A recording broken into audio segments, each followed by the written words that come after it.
In the previous session, we have learnt about primary key constraint. Now, let's learn about check constraint. What is a check constraint? Check constraint enforces you to accept only few values defined when creating a table. In this example, we are saying whenever we are inserting data into the customers and inserting values into active flag, make sure the values are either Y or N.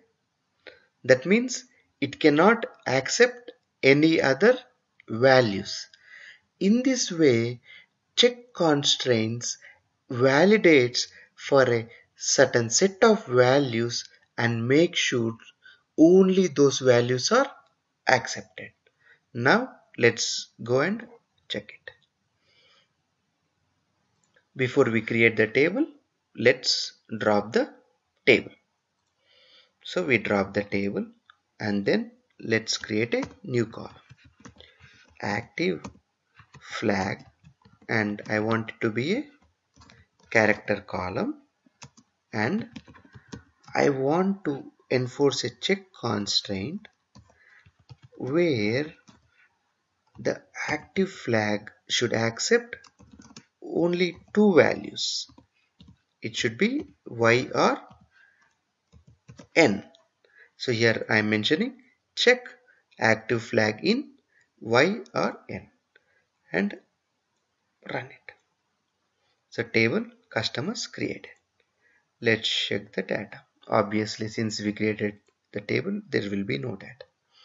And let's insert the data. Since we added one more column, so we need to add that column name, and let's add value. Let's add Y. Okay. So now let's insert the data and commit it. It's committed. And let's get the data. See, we inserted the data. Now instead of Y, let's insert C and let's insert the data. It says check constraint violated. It says the values being inserted do not satisfy the named check. What that means is there is a check constraint on the active flag and it accepts only the values Y and N, and you are trying to insert C. This is not valid. That is what this error means. In this way, check constraint helps us in validating the values which the user inserts into a table.